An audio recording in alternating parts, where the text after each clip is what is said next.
बिस्मिल्लाहिर्रहमानिर्रहीम। Welcome to point to pounder. इस video में हम देखेंगे कि what is knowledge as a process. मैं आपको 4 सीन पेश करूंगा और अगर आप इन चारों को गौर से देखेंगे और समझेंगे तो मुझे पक्की उम्मीद है कि आपको समझ आ जाएगी कि what is knowledge as a process. हमारे इसातिज़ा कराम को नॉलेज कैसे इम्पार्ट करना है और हमारे जो स्टूडेंट्स हैं, तालिब इल्म जो हैं, उनको कैसे इल्म हासिल करना है। तो पहले सीन की तरफ आते हैं, जिसके अंदर एक बहुत बड़ी ऑर्गेनाइजेशन ने चंद साल पहले कुछ इलेक्ट्रिकल इंजीनियर्स रिक्रूट करने थे और उनका इंटरव्यू उन्होंने अरेंज किया 20 के करीब कैंडिडेट से। अब पहले कैंडिडेट जब आया और अपना इंट्रोडक्शन वगैरह कराने के बाद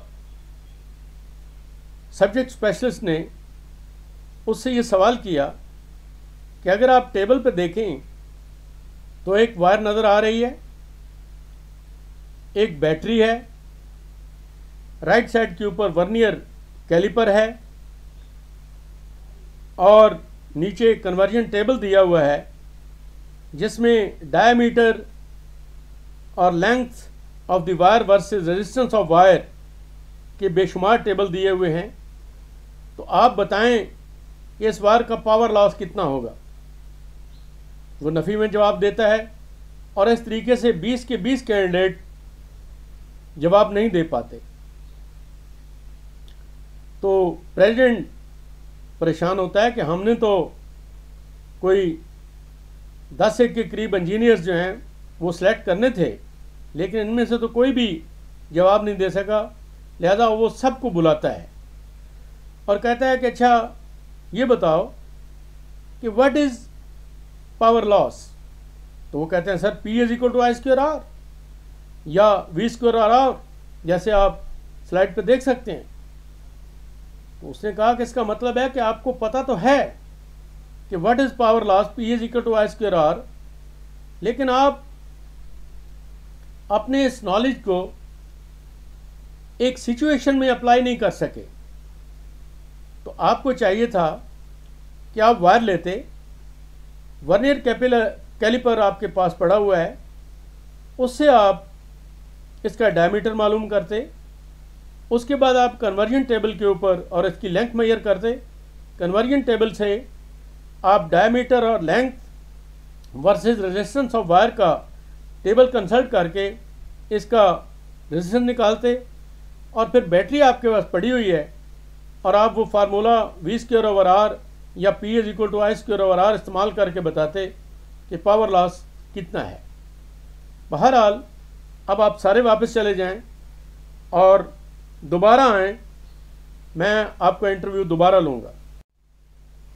अब सीन 2 में जब वो दोबारा आते हैं तो प्रेसिडेंट उनसे कहते हैं कि अच्छा voltage is 10 volt, current is 5 ampere. तो ऑब्वियसली जैसा आप जानते हैं कि power is equal to voltage into current या 50 वाट। अब आप बताएं कि टेबल के ऊपर एक रजिस्टर पड़ा हुआ है और दाएं तरफ कैटलॉग है। विल दिस रजिस्टर बर्न और नॉट, ये रजिस्टर जो है वो जल जाएगा या नहीं। तो इन 20 में से कोई 10 कैंडिडेट जो हैं वो रजिस्टर को पकड़ते हैं, उस पर बैंड दिए हुए हैं, उन्होंने उसकी वैल्यू जो है उससे पढ़ ली। उसके बाद उन्होंने कैटलॉग कंसल्ट किया और वहाँ से उन्होंने इसकी रजिस्टर की पावर कंजम्पशन जो है वो देखी और देख के बताया कि जी अगर तो वो पावर कंजम्पशन 50 वाट से ज़्यादा है तो ये सस्टेन करेगा, ये बर्न नहीं करेगा, और अगर कम है तो ऑब्वियसली ये बंद कर जाएगा। तो ये दूसरा सीन था, लिहाजा उन्होंने 10 कैंडिडेट जो हैं वो सिलेक्ट कर लिए। तीसरे सीन में हम देखते हैं कि टेलीनॉर का चीफ एग्जीक्यूटिव ऑफिसर अपने 3 इंजीनियर्स को टास्क देता है कि हमने फ़लाँ सिटी में फ़लाँ एरिया में मोबाइल एंटना इरेक्ट करने हैं, तो आप 2-3 दिन के बाद मुझे उसकी फिजिबिलिटी स्टडी पेश करें। अगर आप डायग्राम में देखें तो लेफ़्ट साइड के ऊपर आपको ये सफ़ेद सफ़ेद गोल गोल जो हैं ये एंटेना नज़र आ रहे हैं। दरमियान में आपको पहाड़ियों के ऊपर ऊंचाई में 2 टावर नज़र आ रहे हैं और राइट साइड के ऊपर आपको 2 वाटर टैंक या टैंकी पानी वाली जिसको हम कहते हैं वो नज़र आ रही है।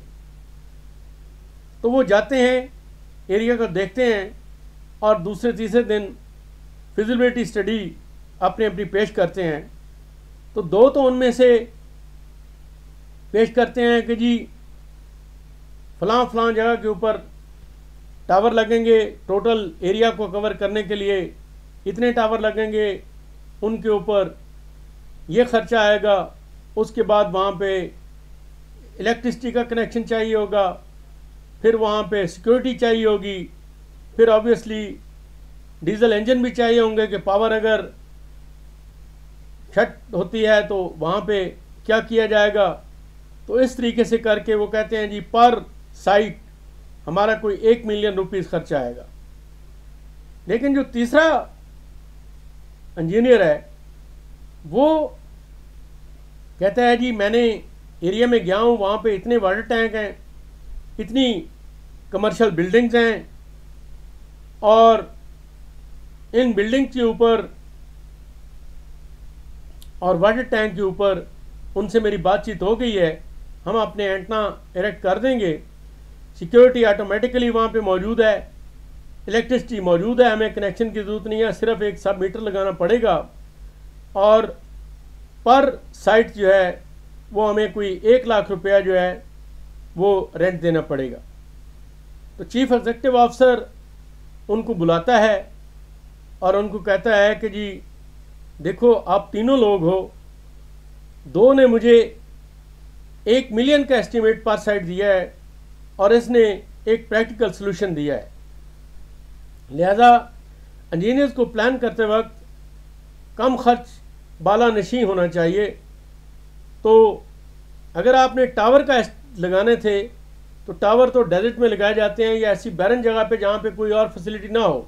मकसद तो एंटेना को ऊंचाई देना है, कोई वो टावर से भी दी जा सकती है, वो वाटर टैंक से भी दी जा सकती है, वो कमर्शियल बिल्डिंग जो है उससे भी दी जा सकती है, प्रोवाइडेड के कोई आपको कमर्शियल बिल्डिंग या वाटर टैंक की ऊंचाई इस्तेमाल करने की इजाज़त दे, और वो लोग दे देते हैं क्योंकि उसकी वजह है कि उनको रेंट मिलता है।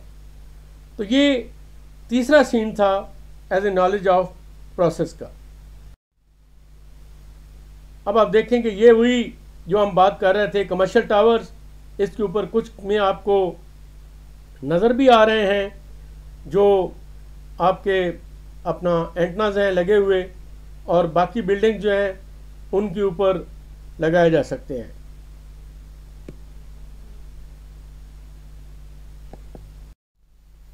अब हम सीन 4 पे आते हैं। यहाँ पर एक कंपनी ने कुछ सिविल इंजीनियर्स रिक्रूट करने थे। तो लेफ़्ट साइड के ऊपर अगर आप डायग्राम में देखें तो आपको ऑफिस नज़र आ रहा है, उसमें चेयर्स हैं लगी हुई, और राइट साइड के ऊपर आपको एक ऑर्चर्ड नज़र आ रहा है, बाग है, और उसके अंदर आपको एक लैडर नज़र आ रहा है, सीढ़ी। तो सीन कुछ इस तरह है कि जब पहला कैंडिडेट आता है तो उससे सवाल किया जाता है कि जिस हॉल में आप बैठे हैं इसकी रूफ की ऊंचाई कितनी होगी। तो जितने कैंडिडेट थे उन सब ने कहा कि सर 10 से 11 फुट, क्योंकि सबको पता है कि इतनी ही ऊंचाई होती है। तो एक जो कैंडिडेट आया तो उससे भी यही सवाल किया गया, तो उसने कहा कि sir can I have the ladder, क्या मैं सीढ़ी ले सकता हूँ। तो उन्होंने कहा कि ठीक है, बाहर सीढ़ी पड़ी है। वो गया, उसने सीढ़ी की लंबाई मैयर की, उसके बाद उसने उस सीढ़ी को वॉल के साथ लगाया, और वॉल का जो नीचे फुट था निचला सिरा, उससे लेकर सीढ़ी का जो निचला सिरा था वहाँ तक उसने फासला मुय्यर किया। ये करने के बाद उसने पैथागोरियन थ्योरम, जैसे कि हम सारे जानते हैं, मसला फिसागोरस भी हम इसको कहते हैं उर्दू मीडियम में, तो उसमें अगर आप देखें कि जी बी उसके पास आ गई जो कि वॉल से लेकर सीढ़ी के फुट तक का फासला था। सीढ़ी की लंबाई जो थी वो सी है, जैसे आप देख सकते हैं डायग्राम में। तो ए जो है वो वॉल की ऊंचाई थी, ये उसने मालूम करना था। लिहाजा उसने पैथागोरियन थ्योरम के तहत ये फार्मूला लगाया, A square plus B square is equal to C square. तो इस लिहाज से उसको ए मालूम करना था, लिहाजा A square is equal to C square minus B square और A is equal to B square minus C square under root. तो इस तरीके से उसने आके कहा कि सर इसकी ऊंचाई जो है वो 10.3 फुट है, यानी 10.3 फीट। तो ये मैंने आपको 4 एग्जाम्पल दी हैं जो कि knowledge as a process student को गेन करना चाहिए और टीचर्स जो हैं उनको इसी तरीके से इम्पार्ट करना चाहिए। सिर्फ बोर्ड के ऊपर मार्कर से मैथमेटिक्स पढ़ाने का या थ्योरी पढ़ाने का फ़ायदा उस वक्त होता है जब उसको प्रैक्टिकल में कन्वर्ट किया जाए और स्टूडेंट का जो ज़हन है उसको एक तरफ स्टीयर किया जाए या एक तरफ लगाया जाए, और वो है कि जी आपने प्रैक्टिकल प्रॉब्लम थ्योरी की मदद से कैसे हल करने हैं। Thank you very much.